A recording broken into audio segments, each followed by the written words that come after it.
만성 뇌경색 관련 분쟁 사례입니다.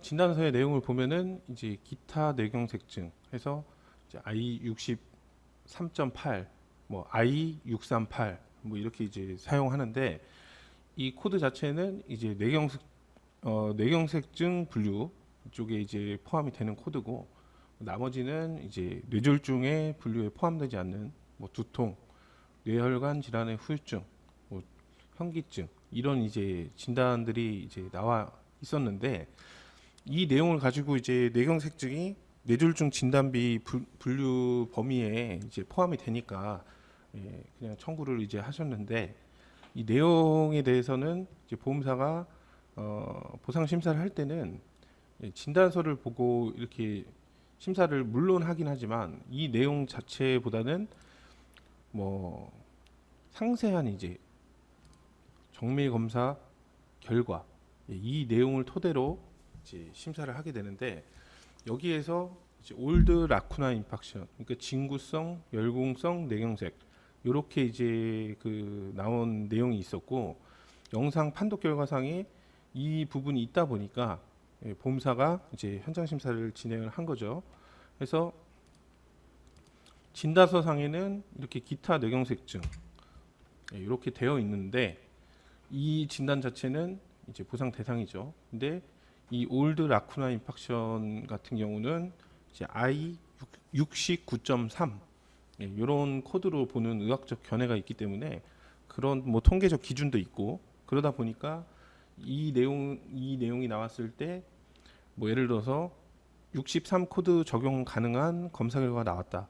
그러면은 이제 뭐 그냥 처리를 하기도 하고 뭐 현장 심사나 의료자문 이런 거를 생략을 하게 되는데 이 부분으로 이제 진단명이나 뭐 코드, 분류 번호 뭐 이런 것들을 이제 변경할 수 있다 하면은 이런 부분에 이제 현장 심사나 뭐 의료자문 이런 걸 진행을 해서 이제 변경을 하게 되죠. 그래서 뭐 다양한 방법이 있는데 뭐 주치의를 방문해서 근거 자료를 가지고 가서 이 코드가 부여하는 게 적절하지가 않다. 병명은 예를 들어서 뇌경색의 후유증, 뭐 I69.3 이런 식으로 진단하는 것이 맞다. 뭐 이렇게 해서 이제 주치의한테 뭐 변경 시도를 해보고 뭐 해보는 뭐 그런 케이스도 있고 그런 자체가 좀 껄끄럽기 때문에 영상 이제 촬영한 그 CD나 뭐 기록, 진단서 이런 것들을 토대로 이제 큰 대형 병원, 서울에 있는 아주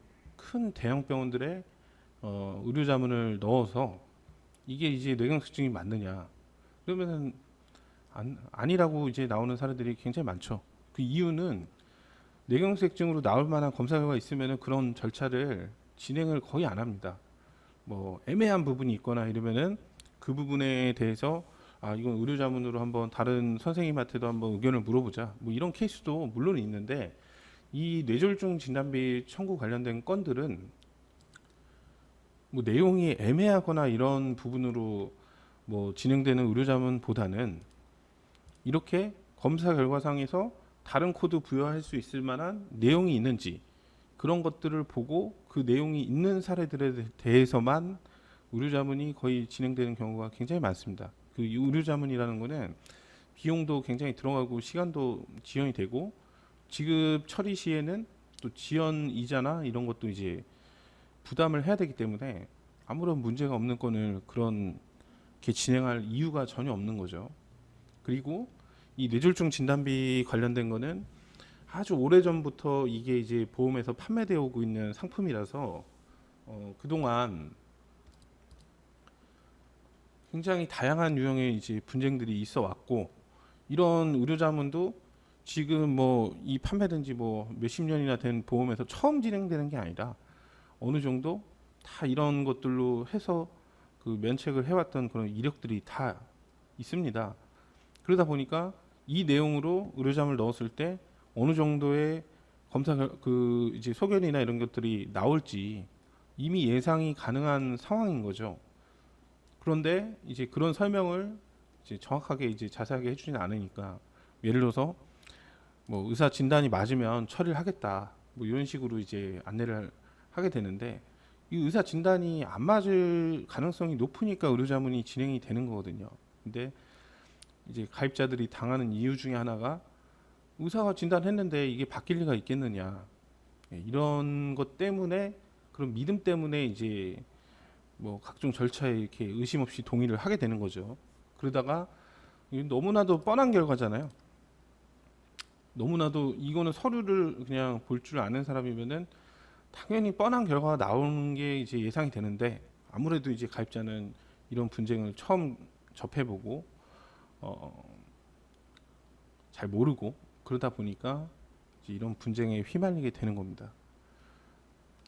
그래서 이 사례 같은 경우는 우선적으로 이제 보험사에서 그런 절차들 진행을 할 때 이제 가입자분이 뭐 진단비 지금 지급 처리는 안 된다 뭐 이런 이제 말씀을 듣고 저희한테 이제 의뢰를 하셨는데 이 부분을 해결할 때까지는 좀 몇 개월이 걸리긴 했지만 예, 전체적으로는 어쨌든 해결을 했는데 그 과정 자체가 이렇게 뭐 쉬운 절차는 아니었습니다. 근데 이 뇌경색으로 진단한 내용이 타당하다는 예, 굉장히 여러 가지 근거들을 준비해서 예, 그렇게 손해사정을 진행을 했고 뭐 최종적으로는 뭐 몇 개월이 걸리긴 했지만 이제 인정이 잘 됐던 그런 사례입니다. 근데 이 사례를 진행할 때도 그 상황에 따라서 성공률이 좀 달라져요. 그러니까 이게 어디까지 진행이 됐느냐에 따라서도 뭐 성공의 확률은 어쨌든 차이가 있는 거고 그 다음에 뭐 똑같은 진단명이라 하더라도 이제 보상 처리를 아예 해볼 수 없는 예, 그런 케이스도 있습니다.